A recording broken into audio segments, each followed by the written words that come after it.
오늘 우리에게 주시는 하나님의 말씀은 구약성경 욥기 33장 14절에서 33절까지의 말씀입니다. 하나님의 말씀을 받들어 읽겠습니다. 하나님은 한 번 말씀하시고 다시 말씀하시되 사람은 관심이 없도다.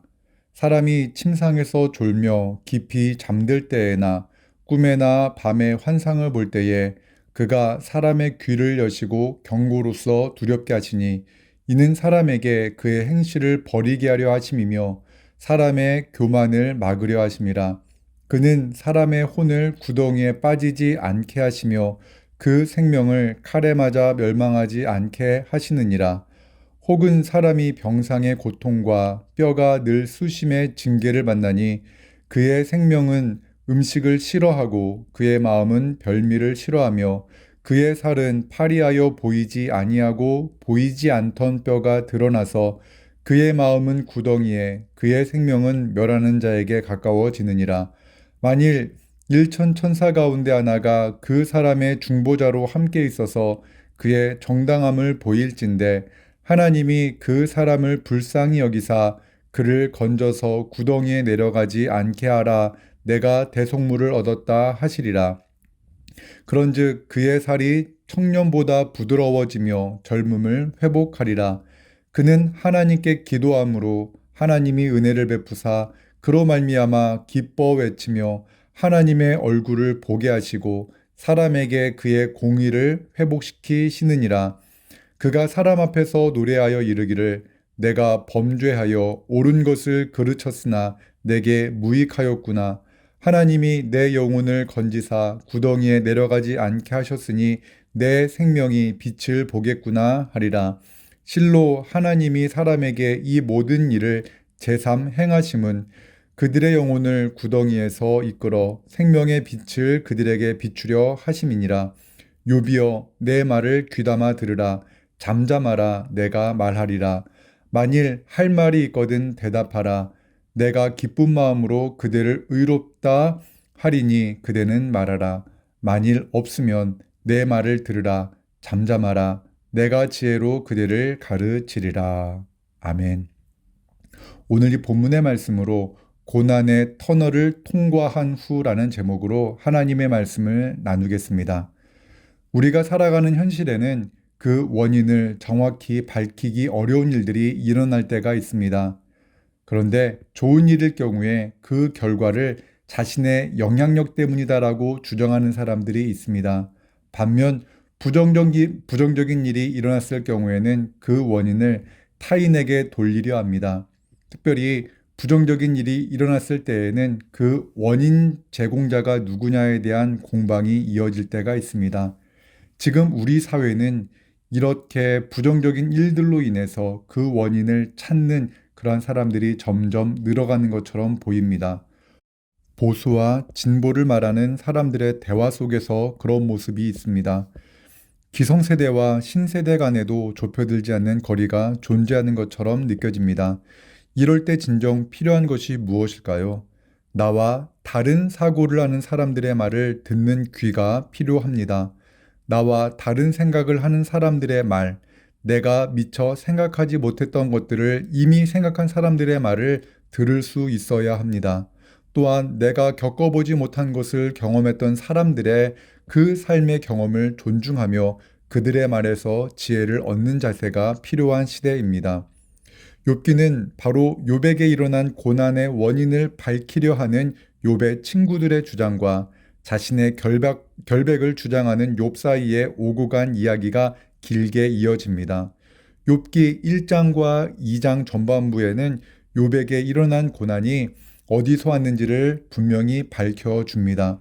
욥이 당한 고난은 욥이 하나님께 죄를 범해서 생긴 고난이 아닙니다. 하지만 천상에서 있었던 일을 알지 못하는 욥의 친구들은 고난의 원인이 욥의 악한 죄에서 비롯되었다고 주장합니다. 그들의 주장에 반해 욥은 자신의 무죄함을 주장합니다. 욥은 무죄하고 순결한 자신을 하나님께서 심판하신다며 탄식하기도 합니다. 욥과 그의 세 친구 사이에 오고 간 대화에서는 합의점을 찾을 수 없을 것 같습니다. 시간이 아무리 흘러도 그 두 주장은 교차점이 없는 수평을 그리며 나아갈 것처럼 보입니다. 이 땅에 살아가는 우리 역시 하나님의 온전하신 뜻을 알 수 없습니다. 그렇기에 우리가 세상에서 살아가는 날 동안 우리의 지혜로는 도저히 이해할 수 없는 일들이 앞으로도 끊임없이 일어날 것이고, 그러한 일들로 인하여 우리는 누군가와 갈등을 겪을 수 있을 것입니다. 오늘 본문에 나오는 엘리후는 앞에서 욥과 그의 친구들 사이에 오고 갔던 대화의 내용과는 조금 다른 방향의 말을 합니다. 엘리후는 그 고난의 원인을 밝히려 하기보다는 그 고난의 목적과 그 고난의 유익에 대한 말을 합니다. 또한 하나님이 어떠한 분이신가에 대해서 말합니다. 본문 14절에서 16절의 말씀입니다. 하나님은 한 번 말씀하시고 다시 말씀하시되 사람은 관심이 없도다. 사람이 침상에서 졸며 깊이 잠들 때에나 꿈에나 밤에 환상을 볼 때에 그가 사람의 귀를 여시고 경고로서 두렵게 하시니. 하나님은 말씀하십니다. 하나님은 그 행하실 일을 선지자들을 통해 사람들에게 알려주십니다. 그리고 그 말씀을 하신 후에는 그 일을 반드시 이루어 가십니다. 하지만 선지자들을 통해 하신 하나님의 말씀을 사람들은 귀 기울여 듣지 않았습니다. 하나님은 때로 꿈과 환상을 통해 말씀하시기도 합니다. 창세기의 말씀을 보면 애굽왕 바로의 꿈을 통하여 하나님은 기근을 말씀하셨습니다. 그 꿈의 해석을 요셉의 입에 주셔서 요셉을 애굽의 총리가 되게 하십니다. 또한 다니엘서를 보면은 바벨론 왕 느부갓네살 그가 두려움 가운데 꿈을 꿉니다. 그런데 그 꿈의 해석을 다니엘에게 깨닫게 하셔서 그를 바벨론 왕궁에 들어가게 하시기도 합니다. 하나님은 꿈과 환상을 통하여 말씀하시는 분이십니다. 세상에 두려울 것이 없는 교만한 왕에게 꿈과 환상을 통하여 경고하심으로 그들을 두렵게 하셔서 멸망의 길로 가지 않게 하시는 분이십니다. 또한 그 상황을 통하여 하나님의 사랑과 구원을 나타내기도 하십니다. 하나님은 사랑이시며 사람을 사랑하시기 때문에 그에게 말씀을 통하여 그를 경고하시고 그를 살리시는 분이십니다. 17절과 18절의 말씀입니다. 이는 사람에게 그의 행실을 버리게 하려 하심이며 사람의 교만을 막으려 하심이라. 그는 사람의 혼을 구덩이에 빠지지 않게 하시며 그 생명을 칼에 맞아 멸망하지 않게 하시느니라. 아멘. 육신에 거하는 우리에게 고난은 매우 견디기 힘든 시간입니다. 그렇기에 사랑의 하나님, 은혜의 하나님이 우리에게 고난을 허락하신다는 것은 이해하기 어려운 현실입니다. 고난 중에 하나님을 사랑의 하나님, 은혜의 하나님이라고 고백하는 것 참 어려운 일입니다. 모든 사람에게 동일하게 적용되기는 어렵지만 때로 견디기 힘든 고난을 통하여 하나님께 돌아오는 성도들을 보곤 합니다. 육신의 연약함을 통하여, 경제적 어려움을 통하여 하나님께 멀리 떠나 있던 성도들이 하나님의 품을 찾아 돌아오는 경우를 종종 봅니다. 누가복음 15장에 나오는 탕자의 비유가 그 예라고 말씀드릴 수 있습니다. 아버지를 떠난 탕자는 처음에 아버지의 집을 생각하지 않았습니다. 아버지의 사랑을 또한 그리워하지도 않았습니다.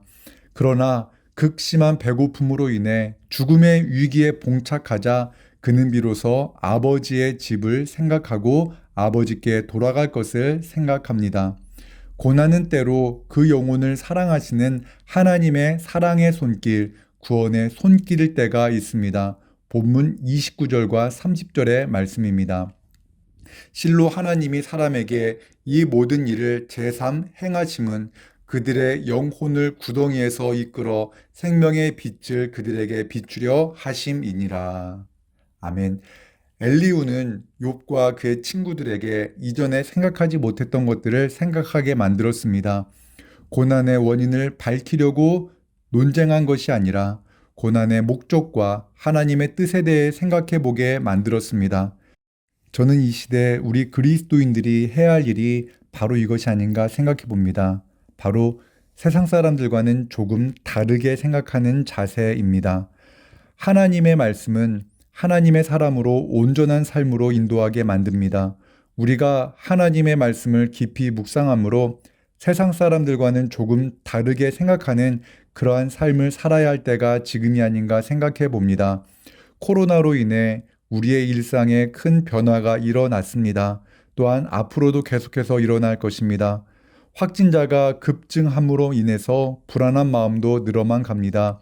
이때 우리의 마음이 코로나에 집중되어져 있고 내 건강과 우리 가족의 건강에만 집중되어지면 우리는 하나님을 보지 못하고 또한 이웃을 향한 하나님의 사랑, 하나님의 마음을 실천할 수 없을지 모릅니다.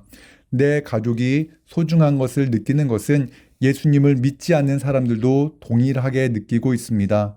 하지만 우리는 하나님의 사랑을 입은 사람들입니다. 우리는 하나님의 사랑의 힘으로 우리는 현재 고난을 겪고 있는 내 이웃의 아픔도 돌아보아야 합니다.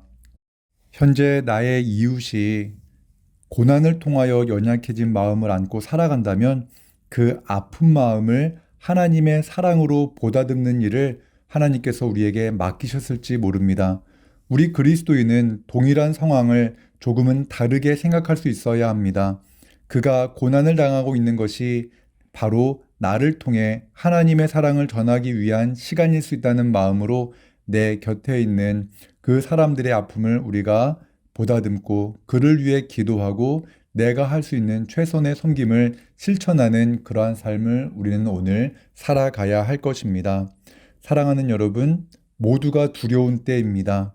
이 두려운 때, 모두가 걱정이 많은 이때 우리가 하나님께 더 가까이 나아감으로 인하여 조금 더 하나님의 사랑을 우리의 삶으로 또한 하나님을 의지함으로 실천할 수 있는 오늘 이 하루가 되시기를 주님의 이름으로 축원합니다.